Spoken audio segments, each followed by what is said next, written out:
Hello' everyone, আজি মই উপস্থিত হৈছোঁ বৰ্তমান আছোঁ জ্যোতি প্ৰতাপ জ্ঞানমাৰ্গ বিদ্যালয়ত। আৰু বিদ্যালয়খনত আজি সৰস্বতী পূজা পতা হৈছে। আজিতো সৰস্বতী পূজা আছে, ভেলেণ্টাইন্স ডেও আছে আৰু আমাৰ এনিভাৰ্চাৰী, আপুনিতো গম পাইছে। এইটো এনিভাৰ্চাৰীটো এটা বেলেগ বস্তু হয়। আৰু আজি সকলোৱে মানি আছে গোটেই আমাৰ ভাৰতবৰ্ষত সৰস্বতী পূজা। আৰু সৰস্বতী পূজাত আমাৰ জ্যোতি প্ৰতাপ জ্ঞানমাৰ্গ বিদ্যালয়ৰ সৰু সৰু কণমানি ল'ৰা ছোৱালীসকলে, ছাত্ৰ ছাত্ৰীসকলে ইমান ধুনীয়া প্ৰগ্ৰাম কৰিছে আৰু ইমান ধুনীয়া এটা পৰিৱেশ ইয়াত চাই বহুতে ভাল লাগিছে। আপোনালোকে কেনে পাইছে জনাব, কমেণ্ট কৰিব। আৰু যদি ভিডিঅ' চাই ভাল পাইছে তেনেহ'লে প্লিজ লাইক আৰু শ্বেয়াৰ কৰিব কেতিয়াও নাপাহৰিব।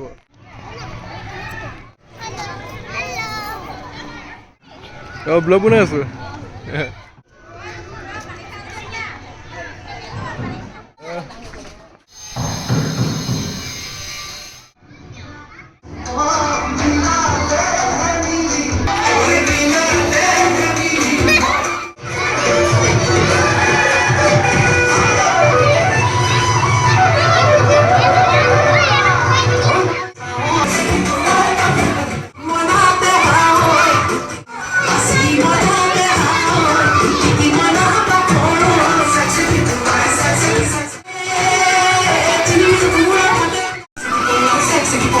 এইফালেদি আমাৰ বাইদেউহঁত ৰেডি হৈছে।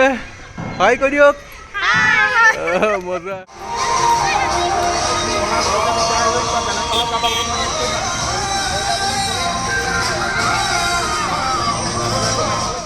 নেক্সট মই আহি সোমালোঁ CKB কলেজ টিয়কত। মই এখন কলেজৰ পৰাই হায়াৰ ছেকেণ্ডেৰী আৰু ডিগ্ৰী পাছ কৰিছিলোঁ।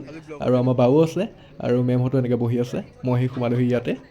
বহুত দিনৰ পিছত মই কলেজখনলৈ আহিছোঁ আৰু বহুতে ভাল লাগে, কাৰণ মই এখন কলেজৰ পৰাই 5 বছৰ পঢ়ি কমপ্লিট কৰিছিলোঁ হায়াৰ ছেকেণ্ডেৰী আৰু ডিগ্ৰী। আৰু এনেকৈ সৰস্বতী পূজাৰ দিনাখন আমাৰ আগৰ কথাবোৰ মনত পৰি যায় আৰু ইমানে ধুনীয়া এটা পৰিৱেশ হয় আমাৰ ইয়াতো। চ' আজিলৈ ইমানে। ভিডিঅ' চাই কেনে পালে জনাব, লাইক শ্বেয়াৰ কৰিব কেতিয়াও নাপাহৰিব। বাই বাই, নেক্সট ভিডিঅ' লগ পাই আছোঁ।